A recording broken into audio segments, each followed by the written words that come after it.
लालची पटाखे वाला। धूलपुर नाम के गांव में राजेश पटाखे वाला रहता था।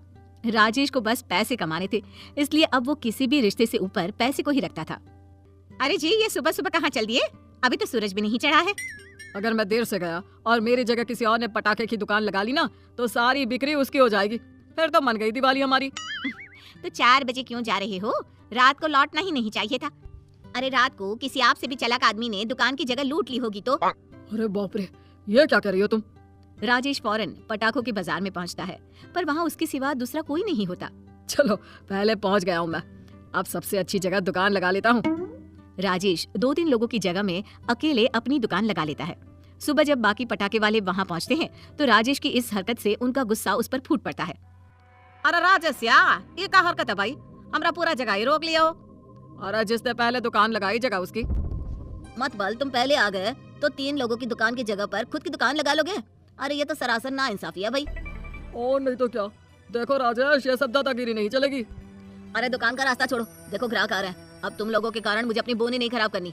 आइए आइए बहन जी, राजेश पटाखा दुकान पर। क्या लेगा चिंटू हमारा? जलेबी चरचुरी सब है यहाँ। यहाँ रुकने का तो कोई फायदा ही नहीं है। ये राजेश किसी की सुनने वाला नहीं। आज रेडी लगाकर गांव में घूम घूम कर ही पटाखे बेचने पड़ेंगे।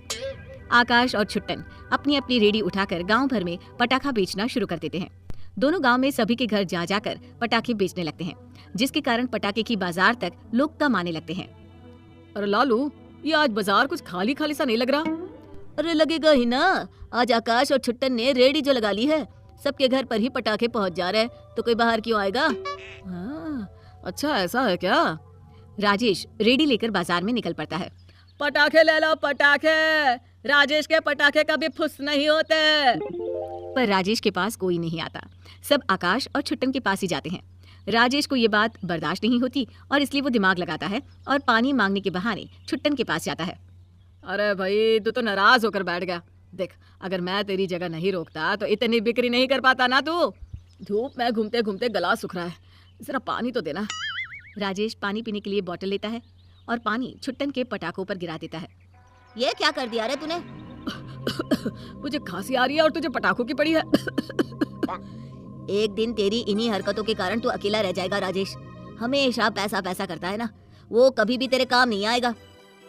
पैसा सोना, पैसा सहा, पैसा बिना बड़ा खराब। रात को दुकान बंद करके राजेश घर आता है। प्यारी उसे खाना परोसती है। पैसे की कदर है कि नहीं तुम्हें? इतना घी? अरे जी, सूखी रोटी गले से कैसे उतरेगी भला? आप भी ना कंजूसी की हद पार कर देते हैं। इतना तो कमाते हैं आप। अरे तेरी नजर लगी है मेरे धंधे को।